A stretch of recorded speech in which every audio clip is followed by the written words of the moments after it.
काल संपूर्ण महाराष्ट्रामध्ये मोठ्या उत्साहात शिवजयंती साजरी झाली। मात्र दुसरीकडे कोल्हापूरमध्ये काही हुल्लडबाज तरुणांनी अक्षरशः हैदोस घातलाय। दुचाकींचे सायलेन्सर काढून अत्यंत कर्णकर्कश आवाजात ही मुलं शहरातनं फिरत होती। बरं, इतक्यावरच ते थांबले नाही तर त्यांच्या हुल्लडबाजीचे व्हिडिओज देखील त्यांनी सोशल मीडियावर पोस्ट केले आहेत। या सगळ्या प्रकारामुळे संतापलेल्या नागरिकांनी हुल्लडबाज तरुणांच्या गाड्या फोडल्या आहेत। तर या तरुणांवर कडक कारवाई व्हावी अशी मागणीही शिवभक्तांनी केली। हे बघा पुढे टाक याच्यावर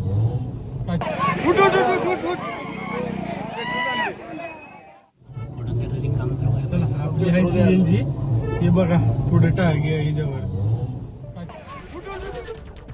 जे पुढचं पाऊल पडायला लागले ह्याच्यामध्ये व्यसनी म्हणजे ही तरुण पिढी व्यसनाकडे वळायला लागली आणि व्यसनामध्ये ती बुडलेली आहे ह्याचं हे लक्षण आहे।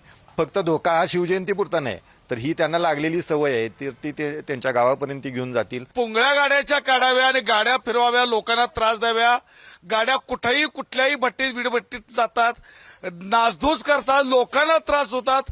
ही शिवजयंती अपेक्षित नाही, ही खऱ्या अर्थानं लांडगीगिरी मनावा म्हणतात।